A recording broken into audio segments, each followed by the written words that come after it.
Hello one piece lover. तो आप सबका स्वागत है आज के इस वीडियो पर। और इससे पहले का वीडियो और आज आपने नहीं देखा है तो डिस्क्रिप्शन में लिंक है, जाके देख लीजिए। आज के इस वीडियो पर हम देखने वाले वन पीस के एपिसोड 863। तो एपिसोड की शुरुआत पर हमें देखने को मिलता है लूफी ऊपर काटाकुरी हमला करता है, लेकिन लूफी इस बार अपना हॉकी यूज करते हुए अटैक को डॉज करने की कोशिश करता है, लेकिन काटाकुरी का अटैक लूफी को लगता है। बोलता है कि मुझे समझ नहीं आ रहा है, तुम मुझसे वीक हो लेकिन तुम इधर आके क्यों फाइट करना चाहते हो, उधर आके खड़ा होना चाहते हो। तुम्हें मालूम है कि तुम मुझे जीत नहीं पाओगे, लेकिन तुम मेरे साथ क्यों फाइट कर रहे हो। लूफी बोलता है कि तुम अपना बकवास बंद करो, मैं तुम्हें बार बार रिपीट करके नहीं बताऊंगा कि मैं तुम्हें डिफीट करने आया हूँ। काटाकुरी भी बोलता है कि मैं भी तुम्हें डिफीट नहीं कर सकता, तो मैं एक ही बात बोल रहा हूँ कि तुम मुझे डिफीट कर नहीं पाओगे। और उसी वक्त लूफी बोलता है कि मैं तुम्हें किसी भी हालत में डिफीट करूंगा। लूफी अपना थर्ड गियर यूज करते हुए गम गम गम जाइंट नाम का अटैक करता है, लेकिन उससे पहले अटैक को काटाकुरी अपना ऑब्जर्वेशन हॉकी से देख के दूसरा अटैक कर देता है। अनस्टेबल लूफी अपना अटैक तेजी से रिलीज करते हुए जाइंट राइफल नाम का अटैक कर देता है काटाकुरी की तरफ। और लूफी का अटैक उसके ऊपर नहीं लगता है, वो डॉज कर लेता है, लेकिन काटाकुरी का अटैक लूफी को लगता है। वो देखने के बाद लूफी हैरान हुआ है, हमारा काटाकुरी बिना रुके हुए लूफी की तरफ हमला कर रहा है। अगले सीन पर हमें देखने को मिलता है बिग मम कफनी के ऊपर हमला कर रहा है। जिम्बे बोलता है कि सारी चीज को डॉज करो, सनी को बचाओ। और चॉपर और ब्रूक बोलते हैं हम करेंगे। जिम्बे सनी को चलाते हुए जा रहा है। हमें देखने को मिलता है नेक्स्ट सीन पर बिग मम तेजी से आ रही है स्ट्रेट पायरेट की तरफ, और स्ट्रेट पायरेट को करने की कोशिश कर दी है। बिग मम बोलती है कि जी उस प्रोमेथियस तुम लोग किधर गए। हमें देखने को मिलता है नेक्स्ट सीन पर स्मूदी, और स्मूदी वो देख के शॉक हो जाती है और बोलती है कि मामा। और बेबेरो बोलता है कि बड़े भैया पेरेस्पेरो उधर क्या। पेरेस्पेरो बोलता है कि मुझे मालूम है कि मामा का सांस बढ़ गया इसलिए लेने में तकलीफ हो रहा है। उसी वक्त मम बोलती है कि प्रोमेथियस जी तुम लोगों को बुला रही हूँ, नेपोलियन तुम सारे लोग किधर हो और मुझे क्या हो रहा है, मुझे प्रोटेक्ट करो। पेरेस्पेरो बोलता है कि ऑलमोस्ट 8 घंटा हो चुका है जो मामा का हंगर पेन अटैक स्टार्ट हुआ है, हम लोगों ने जल्दी कुछ नहीं किया तो मामा गुस्से में होगी। और मामा का ऐसा कंडीशन मैंने आज तक नहीं देखा है। मामा बहन को अटैक को इतने देर तक मामा ने कभी भी नहीं लिया। मुझे भी मालूम नहीं है कि अब क्या होने वाला है। जरूर मामा मोस्टर ही है, मामा इस तरीका से आपको आयरन तक पहुंच पाएगी क्या के बोलता है। उसी वक्त बेबेरो बोलता है कि ये बड़े भैया पेरेस्पेरो कुछ भी हो जाए लेकिन मामा ने हमें प्रोटेक्ट करके रखा हुआ है। मुझे कॉल आया है कि पुडिंग ने उधर अपना केक को ट्रांसफर कर दिया। बड़ी प्रॉब्लम ये है कि बड़े भैया पर पुडिंग केक को ट्रांसफर कर रही है, वो जी का है। उसी वक्त पेरेस्पेरो बोलता है कि क्या तुमने बेजी बोला। और वो ब्रावो रिप्लाई करते हुए बोलता हाँ मैंने बेजी के बारे में बोला, लेकिन मुझे भी मालूम नहीं है उधर क्या हो। बोलता है कि लेकिन वो केक क्यों है जो हमारे कंट्री को बचा सकता है, बेजी के शिप में कैसे आ गया। वो बेबेरो बोलता है कि मुझे भी मालूम नहीं है क्या करने वाले हैं, हम उनके ऊपर भरोसा भी नहीं कर सकते। इस दिन पर हमें देखने को मिलता है सांजी, और सांजी बेजी के शिप में जा रहा है। सांजी ऑर्डर देता है जल्दी से केक को कोटे करने। बेजी बोलता है कि जल्दी से पॉइजन इधर ला उस केक पर डालना। सांजी बोलता है कि ये तुम लोग क्या कर रहे हो, और बेजी के क्रूमेट पॉइजन ला रहे उस केक पर डालने के लिए। गुस्सा में आके उस पॉइजन को नीचे की तरफ गिरा देता है। बेजी बोलता है कि तुम क्या कर रहे हो। ब्लैकले गुस्सा होता है और बोलता है कि ये मेरा लाइन है, मैं भी कभी भी तुम लोगों को अलाउ नहीं करूंगा कि इस केक के अंदर पॉइजन डालने के लिए। मम इस केक को जरूर खाएगी, मुझे केक बिग मम को खिलाऊंगा। उसी वक्त बेजी बोलता है कि तुम कैसे बेवकूफ हो, तुम क्या बोल रहे हो, बहुत अच्छा चांस है emperor of the sea big mom को खत्म करने के लिए, तुम इस चांस को घुमाना चाहते हो क्या। बेजी बोलता है कि बकवास बंद करो, ये तुम्हारा चैलेंज है, मेरे पर पॉइजन डालने नहीं दूंगा, मैं किसी भी एनिमी को इस तरीका से डिफीट नहीं करूंगा। उसी वक्त बेजी बोलता है कि तुम सपने देखना बंद करो, हमने पूरे वर्ल्ड के सारे स्वीट आज तक चख चुकी है जितना भी है। उसी वक्त बेजी को सांजी बोलता है कि ये इम्पॉसिबल है मेरे होते हुए। सांजी बोलता है कि अगर हम लोगों ने बिग मम को नहीं मारा तो हम सब लोग मरने वाले हैं, लेकिन मैं आगे की सोच रहा हूँ। बोलता है कि इवन तुम्हारे केक ने बिग मम को हंगर पेन को रोक लिया तो वो हमें जिंदा छोड़ने वाली नहीं, मुझे नहीं लगता है कि तुम्हें ये बात मालूम है। सांजी गुस्सा होता है, बोलता है कि बकवास बंद। बेजी बोलता है कि मेरे बात को तुम ध्यान से सुनो, तुम रिग्रेट करने वाले हो अगर तुम बिग मम को अभी नहीं मारोगे, तुम्हारे पास चांस है। उसी वक्त बेजी नीचे की तरफ गिरता है। बेजी के क्रूमेट बोलते हैं कि तुमने उसके साथ क्या बंदूक टाड़ने लगते हैं। हमें देखने को मिलता है बेजी, और बेजी बोखला के नीचे की तरफ गिरा हुआ है, बोलता है कि मैं मर सकता हूँ इसके लिए। राइट हैंड मैन बोलता है कि ब्लैक लेग बास्टर मुझे मालूम है कि ये तुमने किया। बेजी बोखला रहा है, बोलता है कि ये बहुत ज्यादा डिलीशियस है ये क्रीम, मैं मर सकता हूँ। और बेजी के क्रूमेट रोते हैं, बोलते हैं कि फांजी बोलता है कि मेरे बात को तुम ध्यान से सुनो बेजी, तक मैं अपने गेस्ट को सेटिस्फाई नहीं करता हूँ तब तक मैं उसको मारता भी नहीं। तुम फ्री हो बिग मम को एसिनेशन करने के लिए, जब तुम चाहो तो मार सकती हो, केक खिलाने के बाद तुम उसे कर सकती हो। और उसी वक्त हमें देखने को मिलता है पुडिंग, और पुडिंग भी नीचे की तरफ गिरी हुई है। सांजी बोलता है कि क्या तुमने क्रीम खाने को मिलता है। पुडिंग सांजी के पैर में बोखला के नीचे की तरफ गिरी हुई है। सांजी का स्पीच सुन के सारे लोग बोलते हैं कि पुडिंग सामा आप अचानक नीचे की तरफ कैसे गिर सकती है। बोलते हैं कि तुम उसके बारे में चिंता मत करो, ऐसा ही है। हमें देखने को मिलता है बेजी, और बेजी बोलता है कि मुझे बहुत ज्यादा चक्कर आ रही है। वो बोलता है कि मुझे ऐसा लगता है कि ये केक बिग मम के ऊपर काम करेगा। बोलती है कि बेजी मैंने इस केक के ऊपर अपना कुकिंग स्टाइल यूज किया पहली लंबे समय के बाद। बेजी बोलता हाँ मैं समझ गया,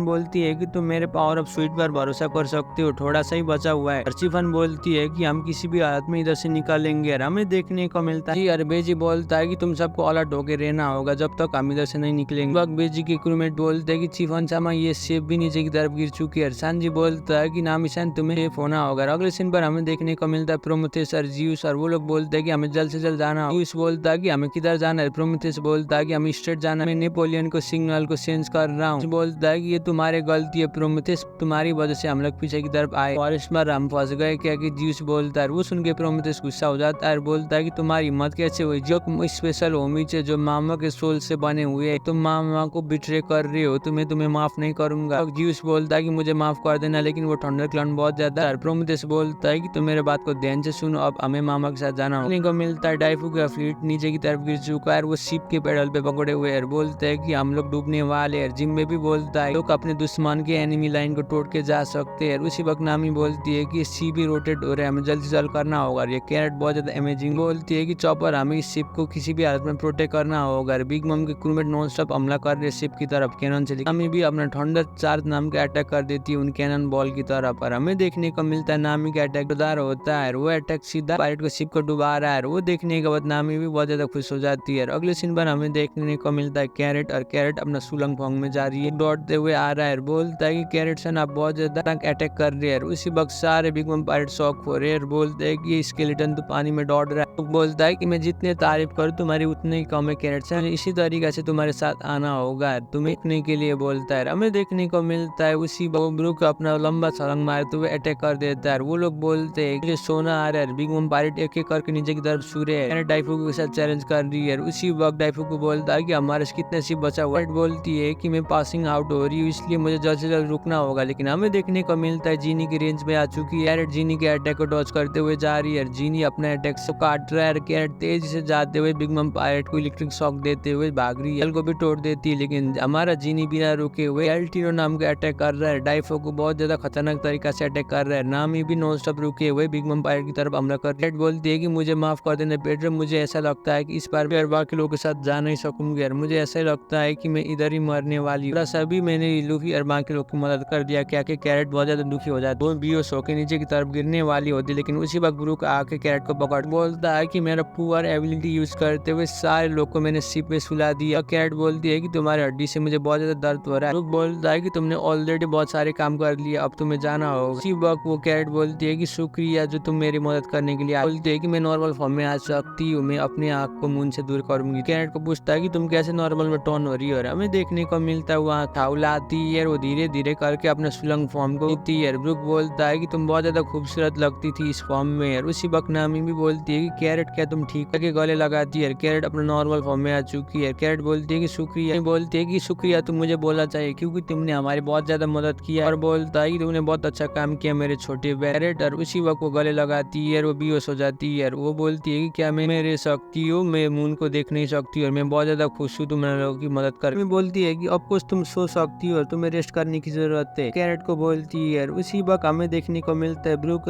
बोलता है कि उससे पहले क्या मैं तुम्हारी पेंटी देख सकता हूँ। सीधा मार देती है ब्रूक को और ब्रूक नीचे की तरफ गिरा हुआ है। उसी वक्त बिग मम पायरेट बोलते हैं कि बड़े भैया पेरिस्फेरो और बड़े भैया डाइफुको तो फाइट नहीं कर पा रहे। और पेरिस्फेरो बोलता है कि डाइफुको एक नंबर का यूजलेस निकल। पेरिस्फेरो बोलता है कि मामा क्या आप ठीक है। और बिग मम बहुत ज्यादा हालत में है। नेपोलियन बोलता है कि मामा वो लोग आ रहे हैं। हमें देखने को मिलता है बिग मम बहुत बड़ा छलांग मारती है और बोलती है कि जी स्क्रू में तुम पायरेट के मेंबर है, वो देख के शॉक हो जाते हैं। बोलते हैं कि मामा तो बहुत ज्यादा अलग लग रही है। उनका बेटा ब्रावो बोलता है कि मामा तो बहुत ज्यादा दूर गई है, मुझे ऐसा लगता है कि भूख के कारण होगा। फिर बोलता है कि बहुत समय बीत गया था, मैंने बहुत समय के बाद मामा को ऐसे एक्शन में देखा है। मम बोलती है कि मेरा वेडिंग केक दो के ज्यूस पर फाइट करते हुए स्ट्रेट के पीछे पड़ी हुई है। उसी वक्त चॉपर शॉक हो जाता है और बोलता है कि बिग मम हमारे पीछे आ रही है। बिग मम अपने रेड को शॉर्ट में ट्रांसफर कर देती है और वो अपना मोन्स्टर फॉर्म लेके जा रही है। डाइफुको वो देख के शॉक हो जाता है और बोलता है कि ये चीज क्या है। हमें देखने को मिलता है बिग मम अपने मोन्स्टर फॉर्म में आ चुकी है। मम बहुत ज्यादा हंगर पेन से बहुत ज्यादा तड़पी हुई है और बोलती है कि स्ट्रेट क्या सीधा हमला कर देती है सनी को और सनी के बेसमेंट को तोड़ देती है। बिग मम बोलती है क्या मेरा वेडिंग केक किधर है। और वो सब डैमेज देखने के बाद नाम शॉक और डर जाती है। ब्रूक भी थोड़ा सा डर जाता है बिग मम को देखने के बाद और जिम्मे भी शॉक होकर देख रहा है। बिग मम ने सनी के ऊपर हमला कर दिया और वो सारे स्ट्रेट बोलते हैं कि बिग मम भी बोलता है कि अंदर कैसे आ गई है। बिग मम बोलती है कि तुम लोगों ने मेरे वेडिंग केक को किधर छुपाए हैं। बोलता है कि तुम लोग जल्दी से पीछे की तरफ रहो, अब हमें इसे फाइट करके नीचे की तरफ गिराना। मम बोलती है कि मुझे बहुत ज्यादा भूख लग रही है, जल्दी से मेरा वेडिंग केक दो। केक के बिना मुझे और कुछ चीज सेटिस्फाई नहीं कर सकती। क्या कि बिग मम बेसमेंट को तोड़ रही है, की तरफ जागती है और बोलती है कि क्या मेरा वेडिंग केक इधर स्ट्रैट को होमस्टे को तोड़ रही है। वो बोलती है कि तुम लोग मुझे रोक नहीं पाओगे जब तक मुझे केक नहीं दोगे। चॉपर बोलता है कि वो नो सनी के साथ ऐसा मत करो, जिम में भी बहुत ज्यादा डरा हुआ है, वो देख के बोलता है कि ऐसे मॉन्स्टर को हम कैसे लात मार सकते हैं। सिंसिप्ट होता है मिरर वॉल पर, हमें देखने को मिलता है काटाकुरी, और काटाकुरी अपने नेट मोची नाम का अटैक लूफी की तरफ रिलीज कर रहा है। लूफी का अटैक भी बड़ी आसानी से डिफ्लेक्ट करते हुए लूफी को बुरी तरीके से मार रहा है। लूफी मार खा के नीचे की तरफ गिरा। लूफी रेली को बात को याद करता है। रेली ने लूफी को ये बोला होता है कि हॉकी बैटल के टाइम में स्ट्रांग होता है, अब तुम बहुत ज्यादा टफ एनिमी को फेस करते जाओगे तब तुम्हारा हॉकी स्ट्रांग होगा। लूफी वही बात को याद करते हुए मोटिवेट होकर खड़ा हो रहा है काटाकुरी के साथ लड़ने के लिए। काटाकुरी भी ने वो देखी है। इसी में एपिसोड खत्म होता है। वीडियो कैसे लगा नीचे कमेंट कर दीजिए। यार चैनल में भी पहली बार आए तो प्लीज चैनल को भी सब्सक्राइब कर दीजिए। तब तक के लिए सायोनारा।